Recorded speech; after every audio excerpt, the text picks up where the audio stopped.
Hello everyone, welcome to Chasing a Murder.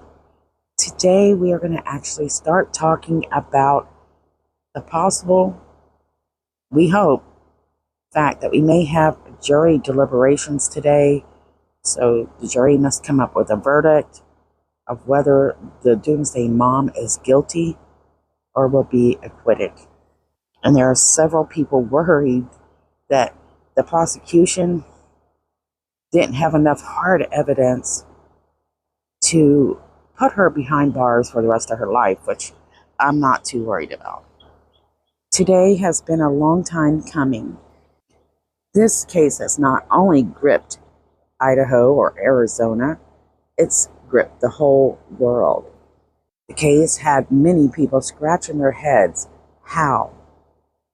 How did this case get to where it got with all the craziness surrounding it? I mean, it just doesn't make sense.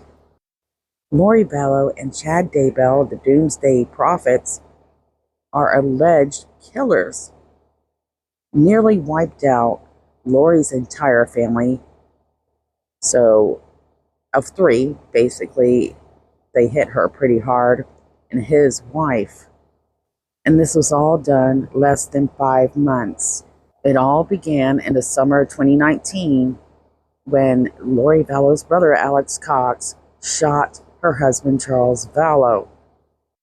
He claimed it was in self-defense, but the investigation would show that this was a complete lie. Self-defense didn't correspond with the story investigators uncovered, and police do not make an arrest quick enough. Instead, they chose to take their time and build up their report and investigation. This left Lori, Chad, Alex, Zulema, Melanie enough time to create more disaster, do planned castings, and new deaths. And Lori's trial is now going years later after the accused murderer, conspiracy to murder, thief, attached, let's say, to how many victims? There's a lot of victims. There's victims that are not dead, like Brandon Boudreaux.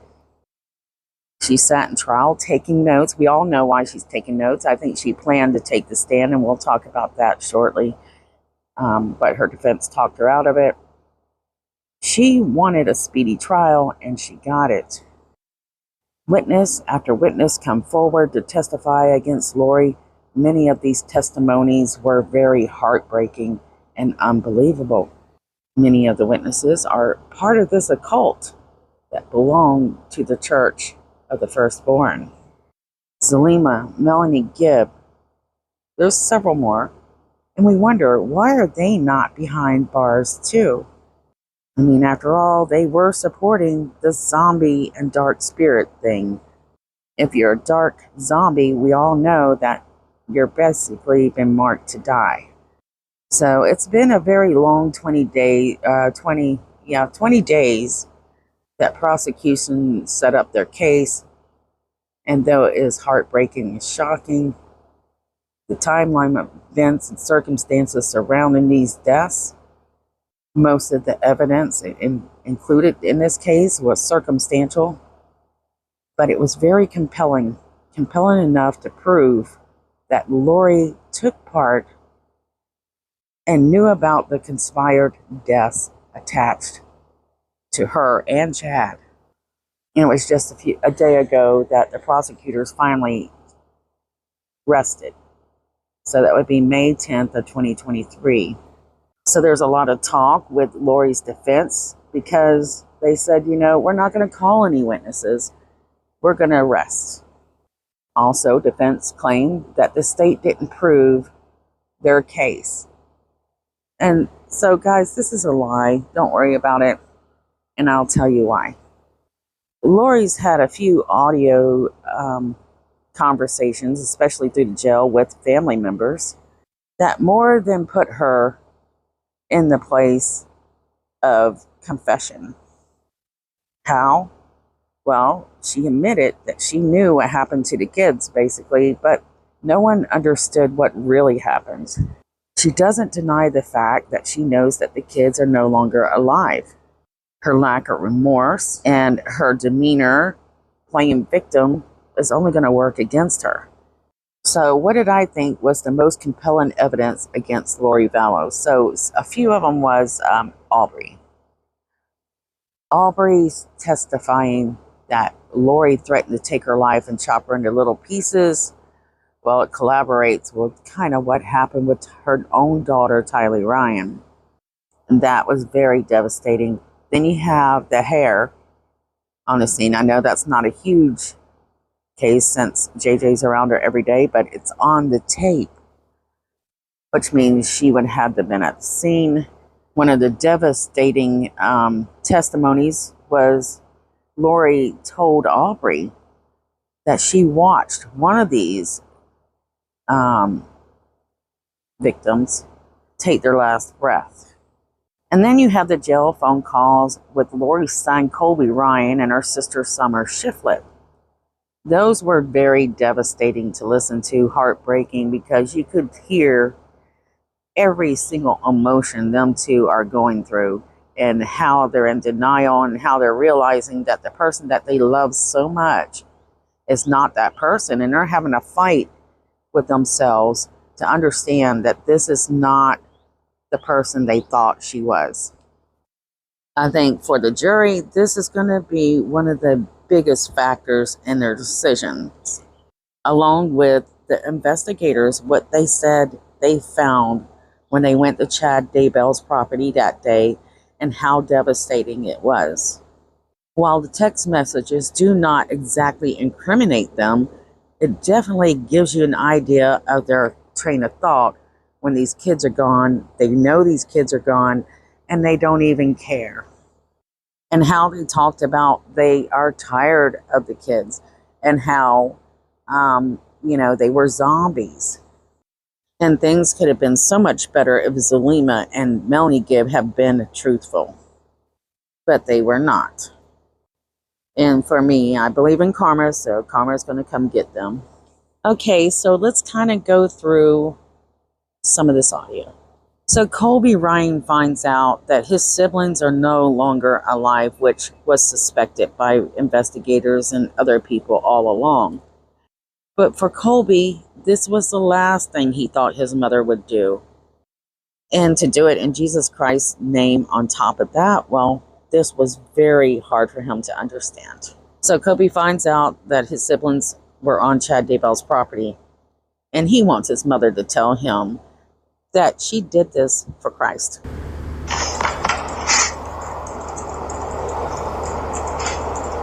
I can't tell you that. Say his name, say that he told you, and you followed him on exactness, because I have prayed for you.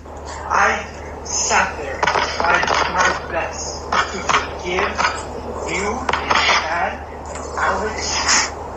And I was deceived, and I was broken by my own mother. What are you doing? Now remember, Lori had told her family members that the children were fine and they were safe. How is it that children can be safe and underneath the ground treated like trash? That's something that is going through Colby's head. You can tell he's like, they are not safe. You were lying to me. You've not told me the truth. And basically admits that she knows about this. What are you doing? I prayed to Heavenly Father, and I said, you tell me, Father. All five have all made instructions. They think they know what happened. They think I don't care about other people. What happened. They think they know. You know that you. Lori uses her manipulation skills on her son, saying, they don't know what happened. They think they know. She also insinuates that the kids knew exactly what was going on and that they were okay with this. How could they be okay with it when JJ is said to have been fighting for his life. Because you weren't there. So You're right. I was kept. that's right. And one day you will know. Murder. One day Murder. you will know what actually happened. You're right. You know what, Mom? And we all will stand there with Everything into the light. He will convict the people who act in his name with pure blasphemy. Is this funny? This is funny? That laugh is important because there's a laugh that Aubrey mentions when she comes on to the idea of what's really happening and suspects that Chad and Lori is playing a part in the deaths surrounding this group. And at that point, she calls Aubrey naive, and things are not always unicorns and rainbows. Not everyone is good. In fact, that laugh was so creepy, I just was like, are you sure she's not the one that's possessed? But she thinks it's funny how her son is calling her a... And it basically gives you an idea of how she thinks that she's better than everyone else. She says, you weren't there. They think they know what happened. This basically puts Lori there at the scene. Throw it in the garbage. They're not. You don't know what happened. You don't know what happened. Freaking matter what happened if they're buried in your new husband's backyard. Tell me that matters what happened. You tell me that you did this in Jesus' name, Mom. I have to hear that. You believe it and you are not afraid. Every witness, Christ will scream his name when he comes back. So you are that person. I am that person. I am that person. And he will come to... Oh, yeah, Cole, because that's what it is. Why would you lie to me if you are so... If you're... This is the Lord. And you've seen him. And I'm just talking purely to you. And you've seen Jesus Christ. Where's the fear? Why wouldn't you tell me something? Why were you afraid? Why is everything against you? Why is everything against my mom? You can be against me all you want. One day, we will all stand there with Jesus. We will all stand there with Jesus, and you will know the truth of everything. Not for me. You're telling me that this was all done in light. It's great, no matter how mad I am at you, no matter how bad I want to hit your husband in the face with a shovel. I pray for you. I pray for him.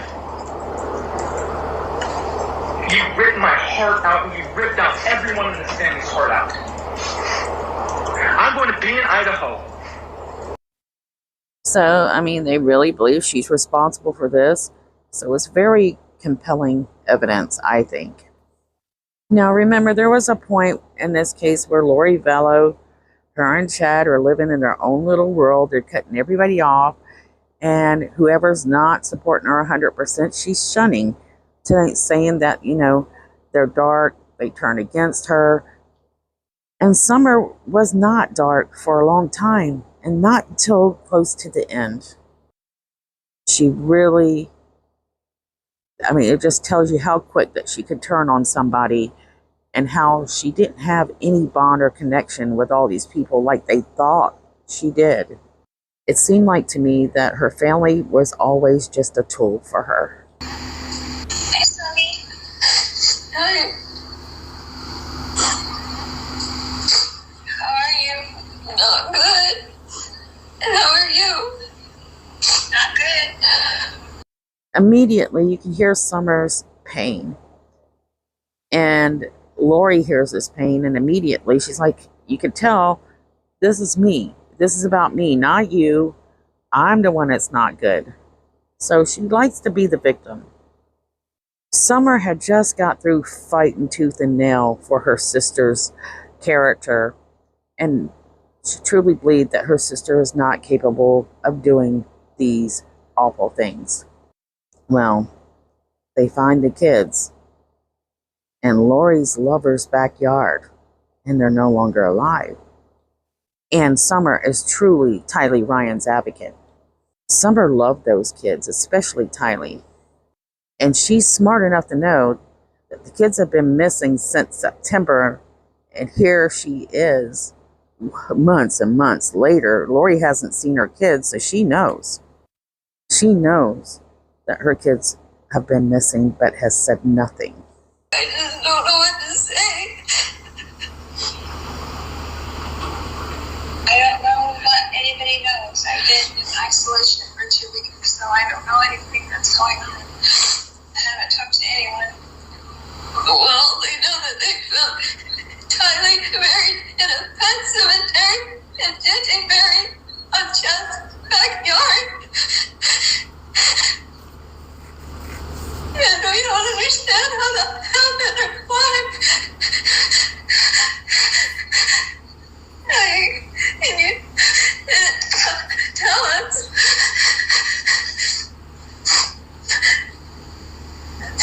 They were devastated.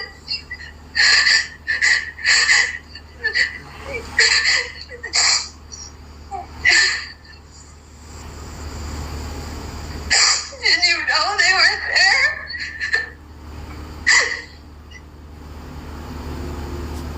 Can't talk about it. For me, that was the most incriminating part for Lori. When her sister says, "Did you know they were there?" I can't talk about it. Why can't you talk about it, Lori? What's more important? Your kids or yourself? That's exactly why she's in this place in the first place. Her ideas, her games, her manipulation, her constant long life threats to other people in their lives, her obsessions, those are the only things that's ever mattered.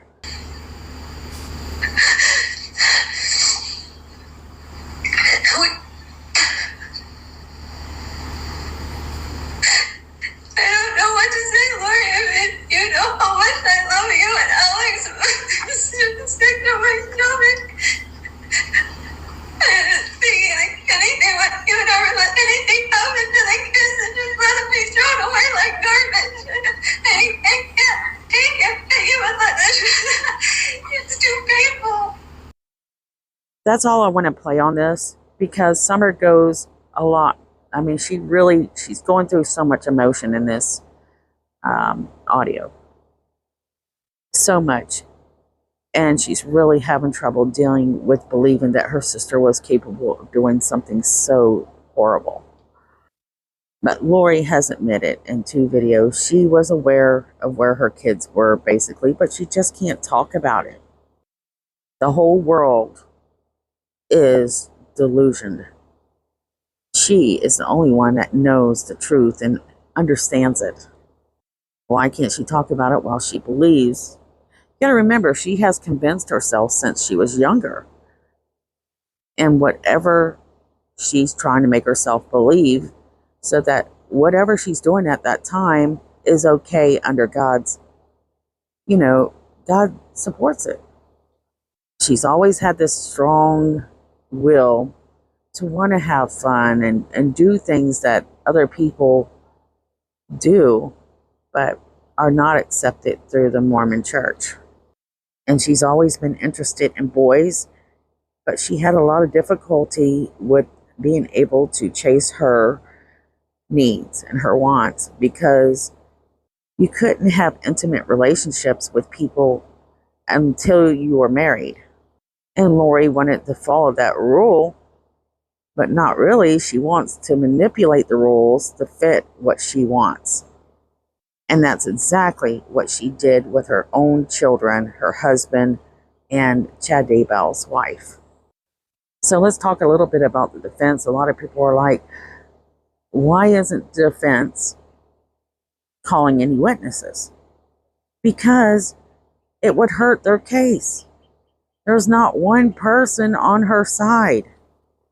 Only thing they can do is make it seem as though they feel like the prosecutors didn't prove their case, and that's what they're doing.